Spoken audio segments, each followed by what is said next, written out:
Hello,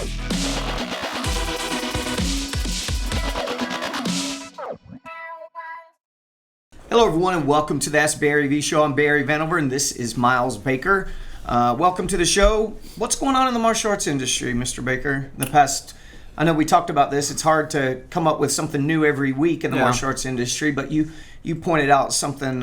We've had a lot of new clients come on board and new premier schools and outside of premier schools, just thinking about the level of professionalism. Schools that are opening up, they're opening up under a professional group. They either start from the day one professional, or they realize, their existing school that realize they got to change. That's true. And the information's out there, so. Well, the industry, I think, is getting more attention. Yeah. I think outside investors are investing in guys opening schools.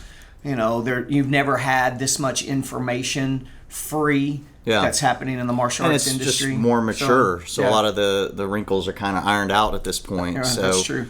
Just seems like now it's much more likely that, if not already, really professional competition can be next door. Yeah, and what does that mean? That's exactly what it means. Is for school owners, just the sense of urgency to make sure that everything from your customer service to your business processes to your staff training is top notch. Yeah.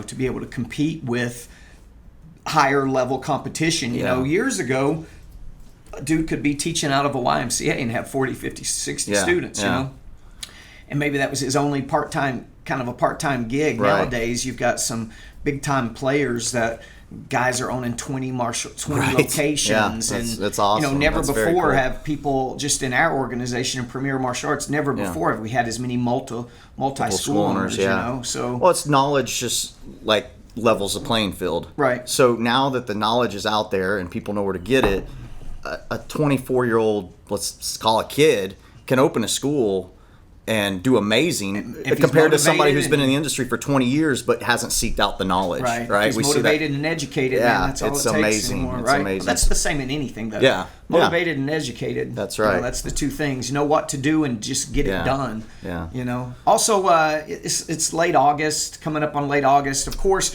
we've talked about back to school so much because Premier, we've started working on back to school the past 6 weeks, planning and doing certain things and getting our materials ready. So, that's happening. That's in the South. Back to school is already here. Mm-hmm. Up in the Northeast, it's going to be, they got 2 or 3 more weeks and they're all back into school. Yep. Something that Premier's doing that you guys may want to think about is we're working on our Christmas merchandise line. Mm-hmm. We do our Christmas sale in November. Some schools do it even in late October for their Christmas sale.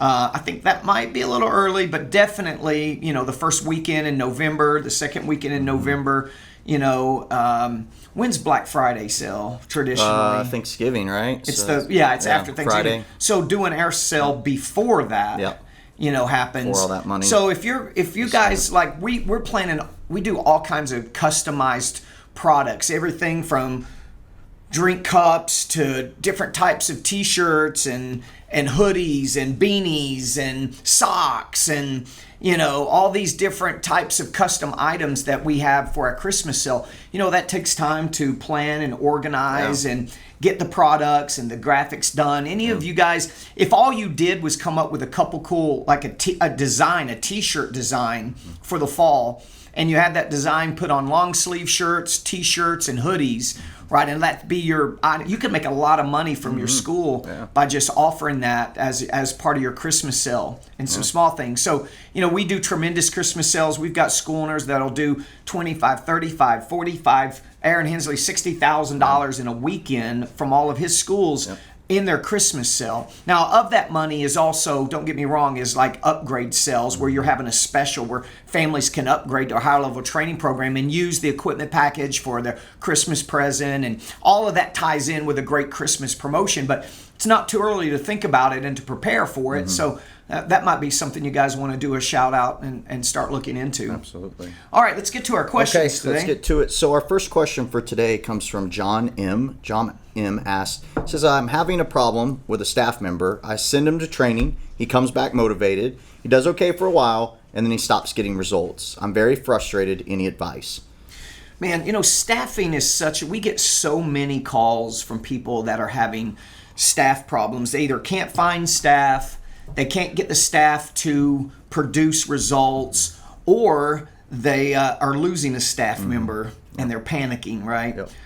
Or a staff member's gone down the street and opened up a school or something against them, and all of these type of things. First, owners, let's think about how valuable our staff members are. Sometimes I get the sense when school owners are talking about their staff members, they're talking about the enemy. Yeah. Or it's a nuisance of some kind. Right. Yeah. Your staff members should be like family. They should be like such an important part of your business, because especially if the owner is not working in the business on a day-to-day basis, then he's dependent completely on his staff members. So first, owners, let's take a little responsibility ourselves. Now, I'm not saying, John, that this is you. I'm just giving an overview. Let's take a little responsibility ourselves in the fact that we got to make sure we're paying people what they're worth, and not trying to get them to work for free. We got to make sure they're extremely well trained, right, to set them up for success. They can't get objectives done and tasks done if they really don't know how. Sure. And then you got to provide training and retraining on a consistent basis to keep them focused.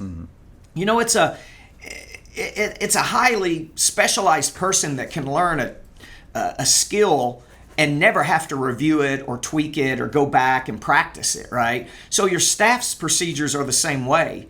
Whether it's an instructor that needs to go through a performance training once a year, or a program director that needs to go through a program director's college to get refreshed, all of that is very important to keep them sharp, so to speak.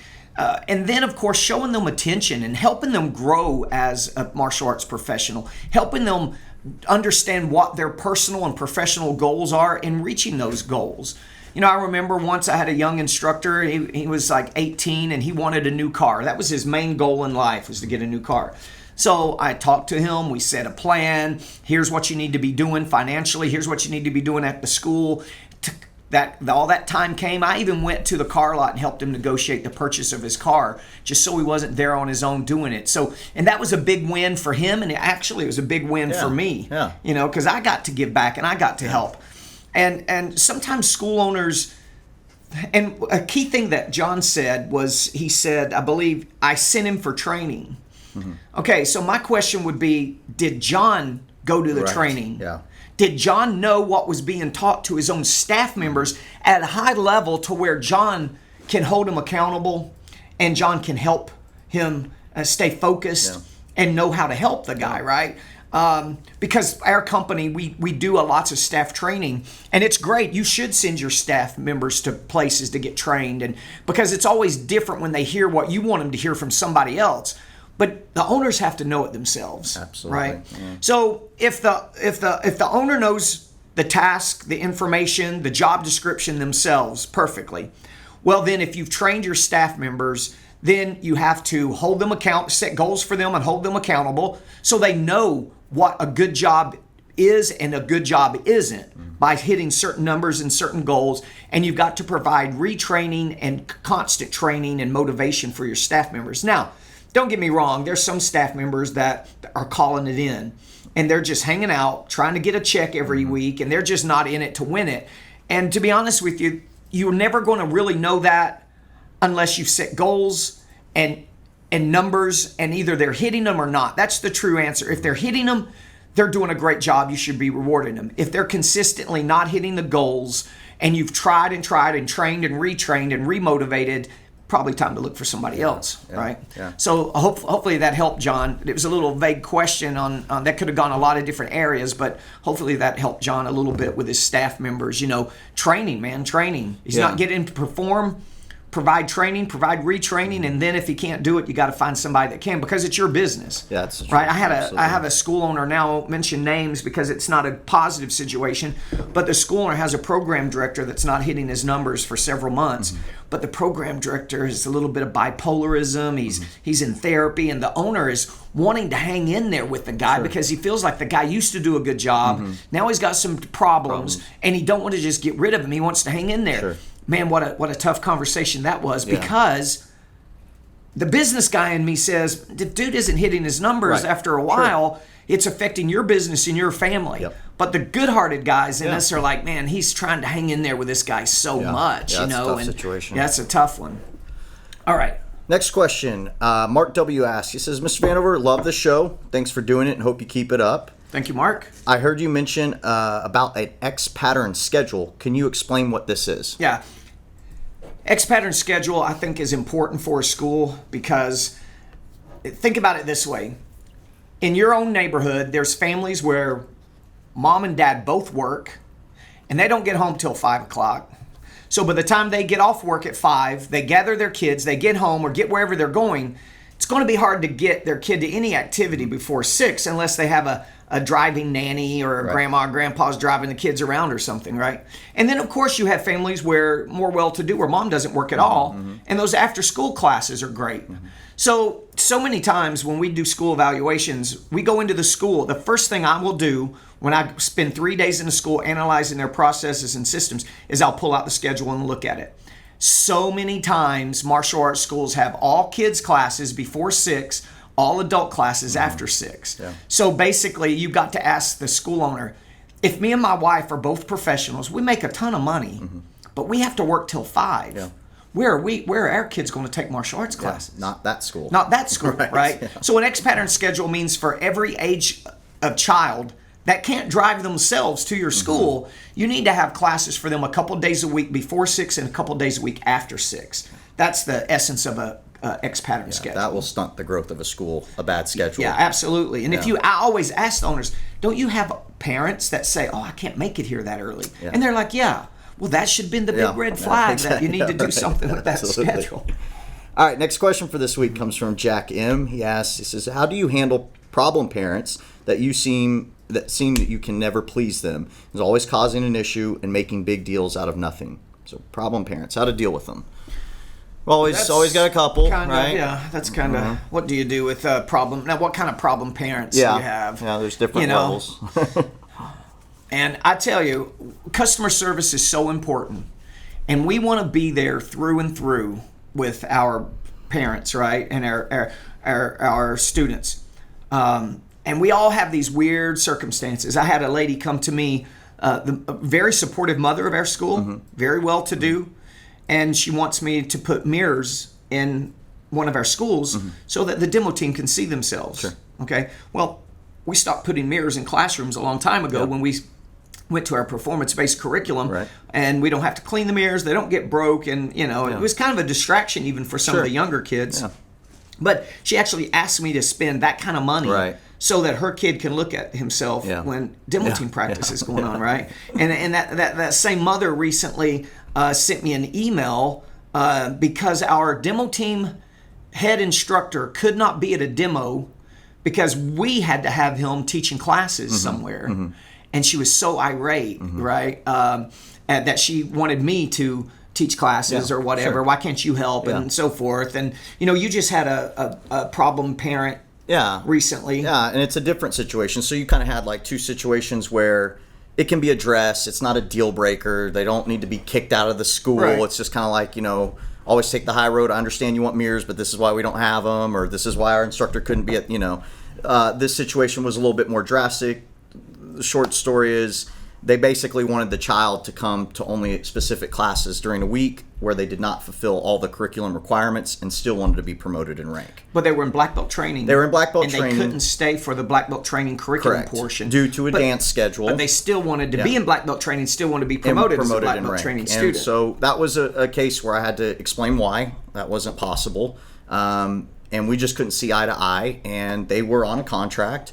But we just agreed to disagree, and I just canceled their membership. Now, that's my personal, that's what I wanted to do. So you fired that parent, basically. It hasn't anything to do with the kid. No, the kid was great. Absolutely. The mother was her own worst enemy in that situation. And she wasn't really thinking about her child. No. Because the child loved it. Yeah, absolutely. She was thinking about herself and how your perception of her was and her perception of you was. And she was so into herself that she's making those kind of decisions for her kid. So I think problem parents, as we call them, there's just so many different levels. Yeah. Last thing you want to do is fire a parent. Absolutely. Because the kid's the one that, of course, missed out. And I feel terrible about this little girl. She was a great, great student. So they're not all treated the same, but I guess there is a place and time where you just have to agree to disagree and offer to cancel a membership for them. Yeah, I have been in the martial arts industry teaching since I was like right out of college, 20. I even taught in college for somebody else, but for myself, probably about 23. And I've fired a parent 2 times in my entire career. Yeah, it's got to be pretty drastic. Right. Yeah. The main thing of what do you do is when a parent it keeps on and on with things, they finding problems and they're not happy about something, and sometimes they just want your time and attention. Most of those situations can be solved by sitting down and just having an open, honest conversation. It's like, listen, ma'am, I noticed that you're never happy. Something's always going on around here that you don't like, and I'll be honest with you. Me and my staff are doing our best, and I'm doing my best right now because I want to know what's it going to take to make you happy. What exactly is the problem? You just got to have a sit down with them. Now, if you can't, and it's causing, here's when I think, when they're causing problems with you and other parents, they're coming in between your relationship with you and other parents. Then it's time, and they're influencing other parents. Yeah. Then it's time to go. Okay, the old adage that my mom would say. One bad rotten apple spoils the whole basket or bushel or whatever it's called, right? And that's going to be the case. So in those instances like that, it might be better just to let the family go. Yeah. They're obviously not happy here. I want you to be happy. Go find a martial arts school that makes you happy. But of course, it's hard for some of us when we get fingers pointed. We're trying our best. We're working our hardest in our school to do the best for our students, and you get fingers pointed at you. You did this or you didn't do that, and so on. It's easy in human nature to respond with the same energy, and it never works out good as the business owner. You got to do verbal or mental tai chi. You got to take all that negativity, chill it out, and you got to wind it up and give it back nice and slow and soft, right? Because if you come back with that same energy, something bad. Which of course, that ever happens through social media or email or Google reviews. That's when you got to take a day before you respond, or 12 hours. You got to chill out before exactly. Do the anger management. Absolutely. Take some deep breaths and walk away. So problem parents are an issue, but they're few and far between. And, for the most part. Yeah. All right. So our last we've got 2 more questions. Leland D asks. He says, I have been doing your Facebook promotions on your online Igniter program and have been having great registrations. But what do you do about those that do not show up? Well, now you did this just the other day. Yep. So you did was it a children's workshop? Kids workshop. We did one I think a month ago or 3 weeks ago. I can't remember how many people registered, but of the ones that registered and no-showed, we just retarget them. So you're going to email them. Hopefully you've got their number. Hopefully you've got a way of gathering their information when they registered for the first event, and you can even text message them. So it depends. Sometimes these registrations, as you know, we're getting 150, 200, 250 people, and then it comes back to on your staff and the workload. Can you manually call each person and invite them, retarget them for the next weekend's workshop? Right. Sometimes you can, sometimes you can't. Right. That's where mass text messaging might help out. Right. Now, what I think Leland's talking about is on our Online Igniter program, and you can see that at onlineigniter.com. Actually, it's MA for martial arts, maonlineigniter.com. We've done promotions, a huge promotion for Women's Self-Defense Workshop this summer. It's really helped save a lot of schools' summertime. Absolutely. And really bringing a lot of income from that.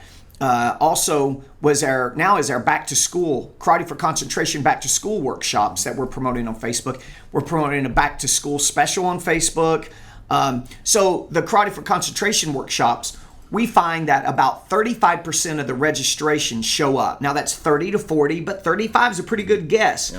Yep. So you got 100 people registered, you're going to have 35 show up. Yeah. Well, what about the other 65 or whatever the number of people? They registered for an event. Don't just let them go to the wayside. We use Eventbrite, which is the event manager, and it's free if the event is free.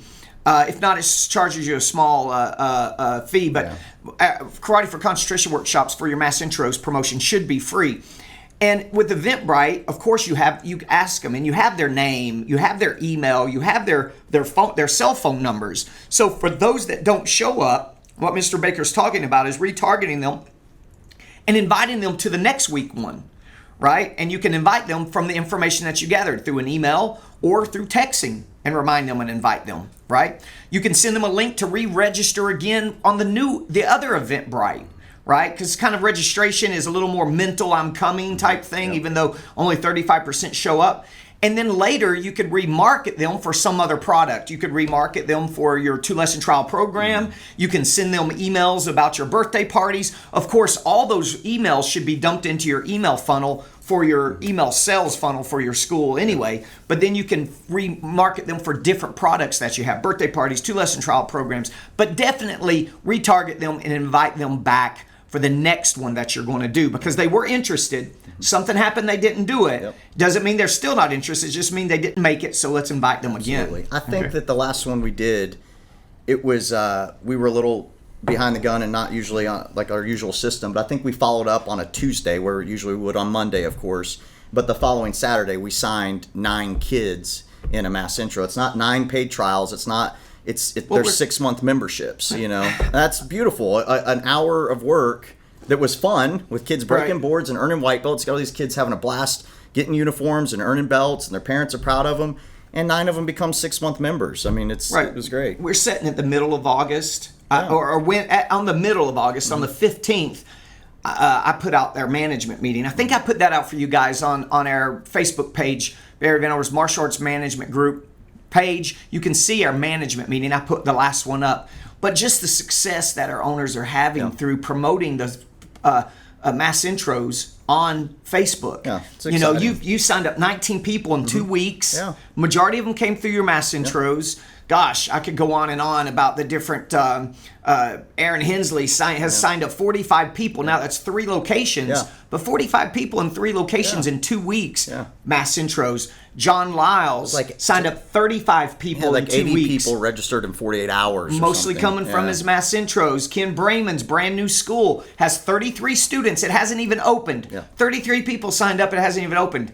Because he did a mass intro. The school's basically done enough that he could host a mass intro. One weekend. He did Friday night, Saturday night. Kids and adults signed up 33 people. Right? But, you know, we're still seeing people running Facebook ads where they're not paying for the ad. They're really just putting the post in and hope it goes viral. Nothing's going to happen. Have to learn. You definitely have to learn. Nothing's going to happen with that. And then we see people that are expecting their friends to share it. Or they're actually paying to boost the post or create an ad. But they have no way of gathering the people's information other than saying, hey, come. Click a button and say you're coming and show up. You want to gather their contact information, their name, address, phone number, and email address. Don't have to have their street address, so that you can market to them in the future, right? So, all right. Is that it? Cool. Nope, we got one more, actually. So this comes from Tanner H. Tanner asks, he says, Mr. Vanover, I saw your presentation for martial arts studio income generators. One of them was merchandise. How can I increase my merchandise sales? Okay, fair enough. Merchandise, man, we sell merchandise. We sell almost all the gear a person needs when they join up for each program. So when we sign up a basic student, we sell them a basic equipment package. Matter of fact, the phrasing that we say to the family after they've joined up, after they sign the membership, we look at them and say, one more thing. Now, Miss Johnson, this is our basic equipment package. This is all the equipment that Sarah's going to need to be safe and successful in this program. Normally it's $189, but if you buy it today, I can sell it to you for only $149. Would you like me to go ahead and gather up that equipment and put this on your account? Well, you have her billing information already. She don't need to give your credit card again. You just bill it to her credit card later on that evening, right? Every time we upgrade a student to black belt training or our other programs like Premier Training, there's a package of equipment that goes along with it that supports that curriculum. We sell it then. Listen, when a student signs up for martial arts class and all they do is walk out of your school with a gi, that's not too bad. But there could be a better, more exciting experience when they walk out with their gi on, their backpack, and inside the backpack is their gloves and their shin guards and their nunchaku and a Premier t-shirt and a mouthpiece. It adds to the excitement. It helps defeat buyer's remorse. Where people buy something but they don't feel like they got anything for it. Now imagine joining black belt training. They join black belt training. The kid knows that black belt training people wear a different uniform, all those cool weapons, stick, staff, nunchaku, sparring gear. And mom and dad have signed a 3-year membership, put down $300 or $400 or paid it in full, and you didn't sell them an equipment package, and they walk out of there with nothing. A piece of paper. Piece of paper that says that they owe $5,000 over 36 months, right? That's not exciting, but let them walk out with that big duffel bag full of black belt training equipment, and now they feel like they got something for it. Look, people are going to spend their money, right? They might as well spend it with you guys. So that's our number one method is forming equipment packages for each of our upgrade programs of selling our merchandise. However, having a great pro shop with spontaneous items that kids can buy. You know, a kid gets straight A's on his report card. Mom wants to buy him something, right? Or maybe every kid that gets a straight A's on the report card, you've given them $5 karate dollars or 10 karate dollars to be spent toward half the purchase price of something in your pro shop. It sparks sales, right? And cleaning your pro shop and moving stuff around and your Christmas sales and teaching your front desk person to upsell. They buy a uniform. Hey, you want to go ahead and get the patches for that? You bought this bow staff. You want to go ahead and get the bow staff video? You know, those types of things. All those things help increase your merchandise sales. And T-shirts are great billboards. You know, absolutely. Today, literally at lunch at the grocery store, somebody asked me about Premier from wearing the shirt. And I can't tell you how many students tell us all the time that people ask them when they see a discipline, whether it's Krav Maga, Jiu-Jitsu. You know, you have a brand, that's your school, but you can almost think of, people may not recognize your brand if you're not doing a really good job, but they know what Jiu-Jitsu is, or they know what Krav Maga, or they know what kickboxing. That grabs their eye, and then they see your logo on the shirt. They tie the two together. Yeah, and we do that. We'll have great, like this fall, we have great Krav Maga shirts coming out for our students. We have Jiu-Jitsu shirts, kickboxing type shirts. But there's always the Premier logo because we want them to know where they can learn that discipline or that art. So that's cool. T-shirts are awesome. That's all of them? That's all the questions. All right, guys. This week. Hey, don't forget to go to www.MAMGSYM. So that's Martial Arts Management Group.